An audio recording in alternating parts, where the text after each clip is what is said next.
সদৌ মধ্যাহ্ন ভোজন কৰ্মচাৰী ইউনিয়নৰ শিৱসাগৰ জিলা সমিতিৰ তৃতীয় দ্বিবাৰ্ষিক সন্মিলনখনি নাজিৰা উচ্চতৰ মাধ্যমিক বালিকা বিদ্যালয়ত দিনজোৰা কাৰ্যসূচীৰে অনুষ্ঠিত কৰা হয়। উক্ত সন্মিলনত ইউনিয়নৰ ৰাজ্যিক পৰ্যায়ৰ কেইবাগৰাকী বিষয়ববীয়া অংশগ্ৰহণ কৰি বক্তব্য আগবঢ়ায়। মধ্যাহ্ন ভোজন কৰ্মচাৰীসকলৰ বিভিন্ন অভাৱ অভিযোগ সমস্যা আদি বিষয়ে আলোচনা কৰাৰ লগতে শিৱসাগৰ জিলা সমিতিখন নতুনকৈ গঠন আৰু ৰাজ্যিক সন্মিলনলৈ প্ৰতিনিধি নিৰ্বাচন কৰা হয়।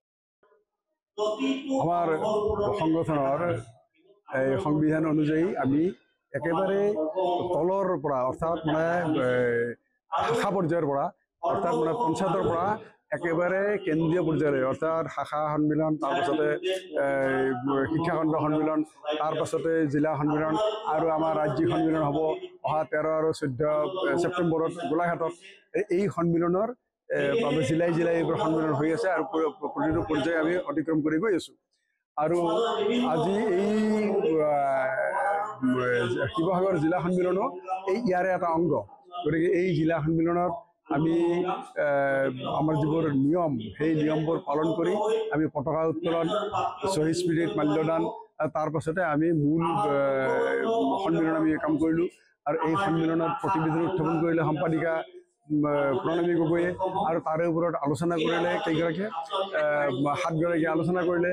আৰু এই আলোচনা বিলোচনাৰ পাছত আমাৰ এই গোটেই বিষয়বোৰৰ ওপৰত তাৰ পাছতে আমি এটা নতুনকৈ এটা কমিটি এটা গঠন কৰিলোঁ। আমাৰ জিলা কমিটি 15জনীয়া কমিটি আমি গঠন কৰিলোঁ। আৰু ভৱিষ্যতে আমি এই সংকল্প ল'লোঁ যে চৰকাৰৰ ওচৰত আমি যিবোৰ দাবী উত্থাপন কৰি আহি আছোঁ, যেনে আমাৰ মাননি বৃদ্ধি কৰা, এই মাননীয় অসম চৰকাৰৰ পৰা আমি বিচাৰিছোঁ যে 10,000 টকা কমেও এইটো মাননি বৃদ্ধি কৰক।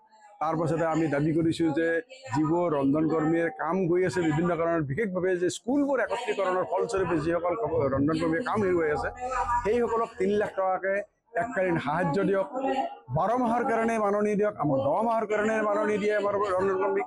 গতিকে এইবোৰ দাবীক লৈ আমি আগত দিনত আমাৰ আন্দোলন শক্তিশালী কৰাৰ কাৰণে, আমাৰ সংগঠন শক্তিশালী কৰাৰ কাৰণে ইয়াতে সংকল্প গ্ৰহণ কৰা হ'ল।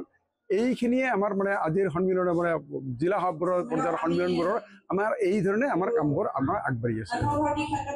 নাজিৰাৰ পৰা যদুমণি হাজৰিকা ৰিপৰ্ট, অসম আদিত্য।